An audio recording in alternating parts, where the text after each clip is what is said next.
Alex and Ben both turned 30, earning $15,000 a month.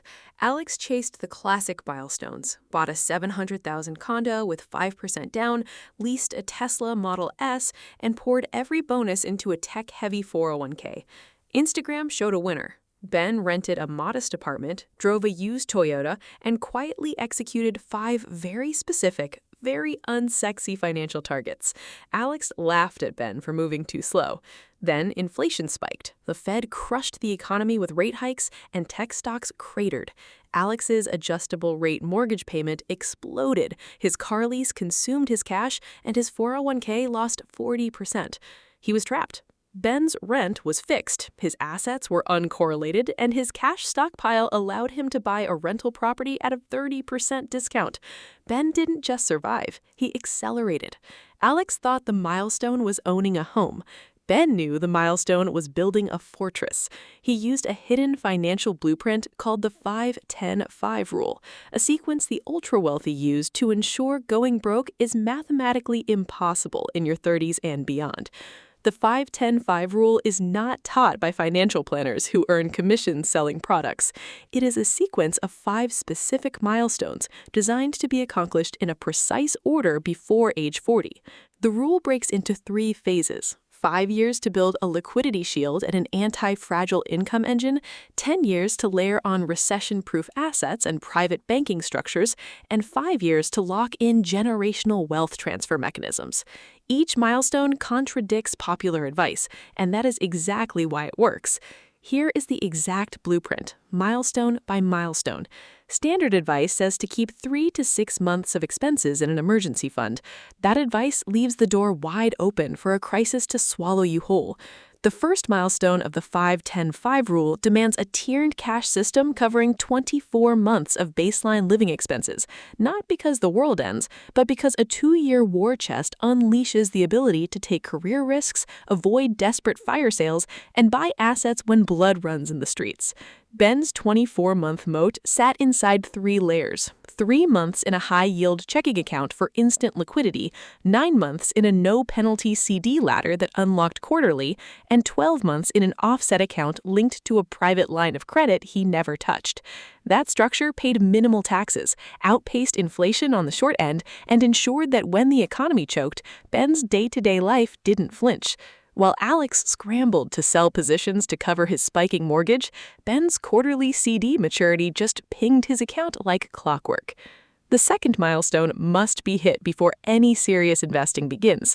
Society teaches people to get a job, save, and then invest in the stock market.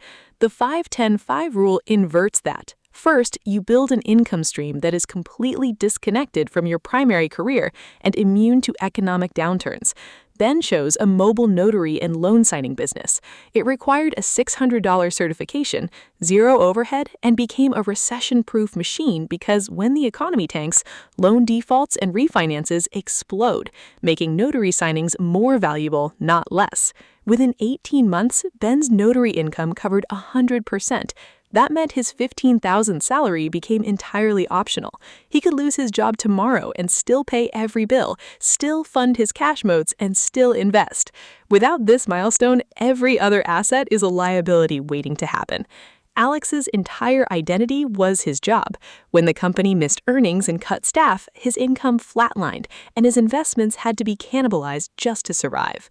The third milestone is the most polarizing because it weaponizes a product financial influencers love to hate, especially designed, maximum-funded whole life insurance contract from a mutual company. Not the garbage sold as an investment by commission-hungry agents. This is a contract structured to break even in year 1, build guaranteed cash value with uninterrupted compound growth, and turn you into your own bank. Ben directed 10% of his income into this policy every year. The cash value was never marked to market. It never went down. When the stock market cratered, his 401k peers lost 40%, but his policy's cash value grew by a guaranteed 3.5% plus a dividend. More importantly, he could borrow against that cash value at any time for any purpose, no questions, no credit check, and pay back on his own schedule. During the crisis, Ben used a policy loan to buy a distressed rental property. The interest he paid on the loan went back to his own policy. not a bank. This milestone transforms a person from a debt slave to the banking system into a private bank. Most people invest every spare dollar into the market, real estate, or crypto, leaving zero dry powder for when the world breaks. The fourth milestone demands a separate pool of capital, above the 24-month moat, dedicated exclusively to purchasing high-quality assets during dislocations.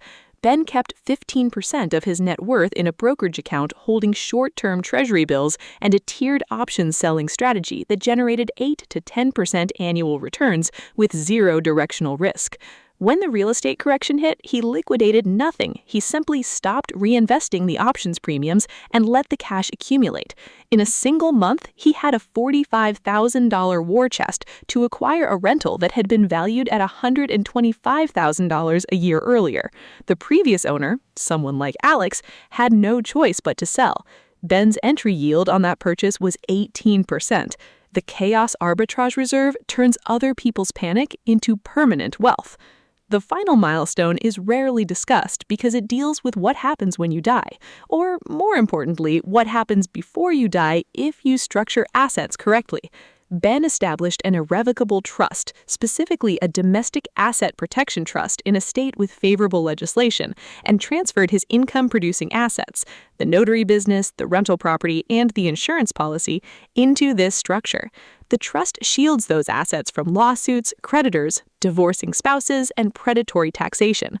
Simultaneously, he funded a separate brokerage account inside a dynasty trust for his future children, seeded with a few $1,000s, and invested in a stocks-only portfolio set to compound for 80 years without a single tax drag.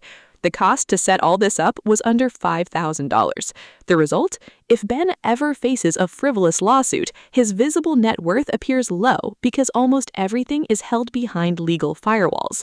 While Alex's assets are naked and exposed to every ambulance chaser, Ben's life's work sits inside a vault no one can crack. The power of the 5-10-5 rule lies not in the dollars, but in the order of operations.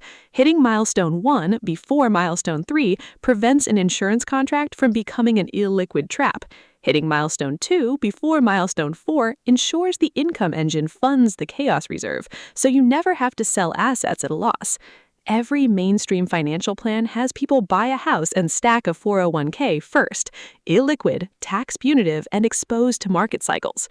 The 5-10-5 rule builds layers of shock absorption before a single dollar enters a traditional investment account. The typical 30-something has a net worth statement that looks great on a spreadsheet, but collapses in a real crisis.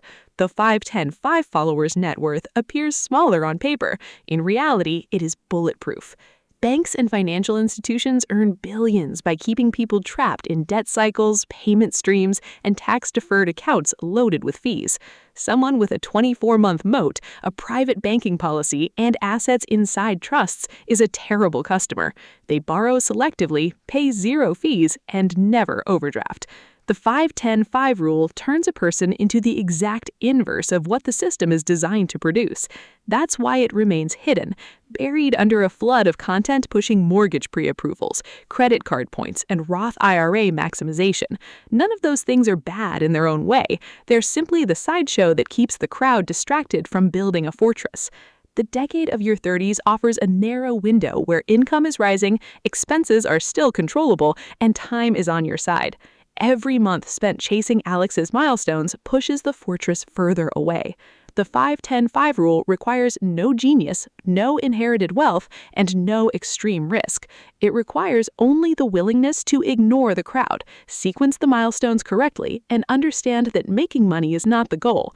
Keeping it and weaponizing it against chaos is the entire game. The blueprint is on the table. The only question is whether the next recession finds you as Alex or as Ben.